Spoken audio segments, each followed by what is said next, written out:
Hello friends, welcome to menacing crimes. आज मैं आपको जिस केस के बारे में बताने वाला हूँ वो केस 2020 में यूके से बाहर आई थी। दरअसल 13 जुलाई 2020 में जब हीथ टाउन के वल्वरहैम्पटन एक जगह है जहाँ के सीसीटीवी कैमरे ने दो दोस्तों को सुबह के टाइम मिलते हुए कैप्चर किया। इन दोनों दोस्तों में से एक था 24 साल का पोलियस पेट्रासेवानस जिसका निकनेम था पोलो, और दूसरा इसका बेस्ट फ्रेंड 21 साल का सीन बुली जिसका निकनेम था स्विच। ये दोनों फ्रेंड्स उस फुटेज में एक दूसरे से कैजुअली मिलते हुए और एक दूसरे की कंपनी को एंजॉय करते हुए नजर आते हैं। लेकिन इसी दिन को शाम के तकरीबन 5:20 पर इन दोनों दोस्तों में से एक मर जाता है और दूसरा उसको मारने के आरोप में उम्र कैद की सजा पाता है। तो ऐसा क्या हुआ था उस दिन, हम यही जानने वाले हैं आज के केस में। दरअसल ये दोनों दोस्त बेस्ट फ्रेंड थे और ये वल्वरहैम्पटन में ही रहते थे, और ये दोनों दोस्त ड्रग डीलिंग केसेस में इन्वॉल्व थे, जैसा कि पुलिस का कहना था इन्वेस्टिगेशन करने के बाद। और इन दोनों दोस्तों में से एक जिसका नाम पोलो था, जिसका मर्डर हुआ, उसको एक लड़के का कॉल आता था जिसका नाम था शैंकी। पुलिस ने इन्वेस्टिगेशन करने के बाद भी ये पता नहीं लगा पाया कि कौन था, और उसके बारे में कोई भी डिटेल्स पता नहीं लगा पाई पुलिस। जब शैंकी पोलो को कॉल करता था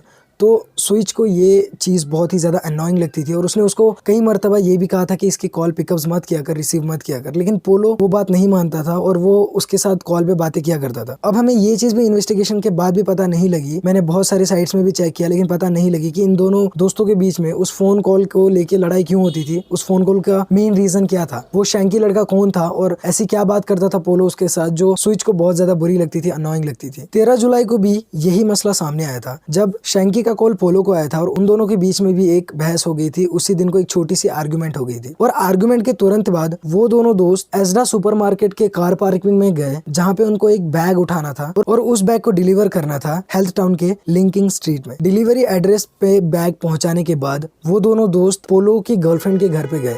जब पोलो की गर्लफ्रेंड के अपार्टमेंट में वो दोनों एंटर करते हैं तो उनके बीच में दोबारा से एक बहस स्टार्ट हो जाती है, एक छोटी सी आर्गुमेंट स्टार्ट हो जाती है जो कि बहुत ही ज्यादा बढ़ जाती है। और ये आर्गुमेंट इतना बढ़ जाता है कि पोलो की गर्लफ्रेंड, जो कि उस टाइम पे उसके साथ ही थी क्योंकि वो दोनों पोलो के अपार्टमेंट में थे, पोलो की गर्लफ्रेंड का कहना है कि ये दोनों बहुत ही ज्यादा गुस्से में नजर आ रहे थे और इन दोनों के बीच में इतनी ज्यादा आर्गुमेंट बढ़ गई थी कि स्विच ने लिविंग रूम का दरवाजा खोला और पोलो को अंदर बुलाया, कहा कि अंदर आ जाओ। पोलो जब अंदर गया तो पोलो ने दरवाजे को बंद कर दिया। उसके बाद पोलो की गर्लफ्रेंड लिविंग रूम से बाहर लॉक हो गई और वो दोनों अंदर रूम में लॉक थे। जब वो दोनों अंदर रूम में थे तो पोलो की गर्लफ्रेंड का कहना है कि पोलो की आवाज आई कि अगर तुम मुझे मारना चाहते हो तो तुम मुझे मार दो। ये कहने के बाद कुछ देर की खामोशी से छा गई, और खामोशी के बाद कुछ देर के बाद हैवी ब्रीथिंग की आवाजें आने लगी। बहुत ज्यादा जोर जोर सांसें लेने की जब आवाज आई तो पोलो की गर्लफ्रेंड लिविंग रूम में ये चेक करने गई कि अंदर हो क्या रहा है, और जब उसने दरवाजा खोला और अंदर चेक किया तो उसने वो मंजर देखा जो वो अपनी पूरी जिंदगी नहीं भूल पाएगी। उसने देखा कि पोलो अपनी नी के बल जमीन पे गिरा हुआ है और उसने अपने दोनों हाथ छाती पे रखा हुआ है, छाती से बहुत ही ज्यादा खून बह रहा है। इतना ज्यादा ब्लड देखने के बाद वो बहुत ज्यादा चिल्लाई और तब तक स्विच वहां से फरार हो गया था, जो कि उस फ्लैट के सीसीटीवी कैमरे में भी कैप्चर हो गया भागते हुए। उसके हाथ में एक नाइफ दिख रही थी जो कि रैम्बो नाइफ थी। बाद में जब इस नाइफ के बारे में पुलिस वालों ने पता लगाया तो एक रैम्बो नाइफ, और ये इतनी बड़ी थी कि जब उसने पोलो पे अटैक किया था तो वो नाइफ उसके छाती के अंदर घुस के पीठ के जरिए बाहर निकल चुकी थी। उसके फेफड़ों को, उसके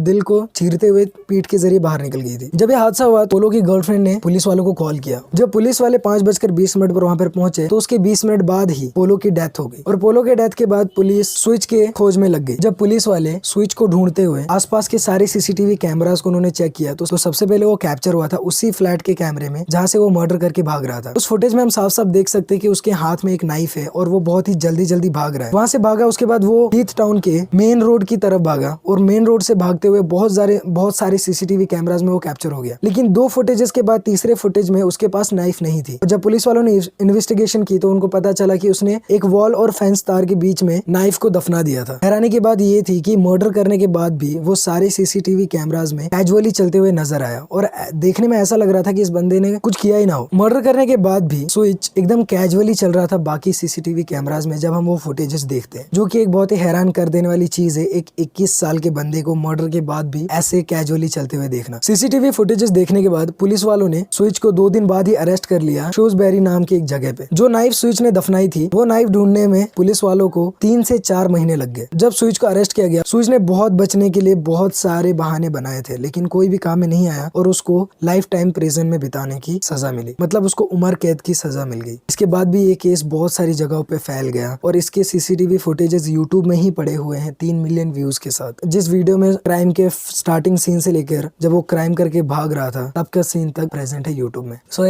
आज के केस के लिए इतना ही। अगर मुझे करने में थोड़ी बहुत डिफिकल्टी आई है, तो मेरा पहला वीडियो इसलिए हो सकता है। तो प्लीज़ सपोर्ट में, अगर आपको ये वीडियो अच्छा लगा तो सपोर्ट कीजिए, सब्सक्राइब करके चैनल को, और वीडियो को लाइक कर दीजिए अगर आपको मेरा एक्सप्लेनेशन समझ में आ गया। और मैं मिलता हूँ आपसे अगले वीडियो में किसी और टॉपिक के साथ। तब तक के लिए टेक केयर।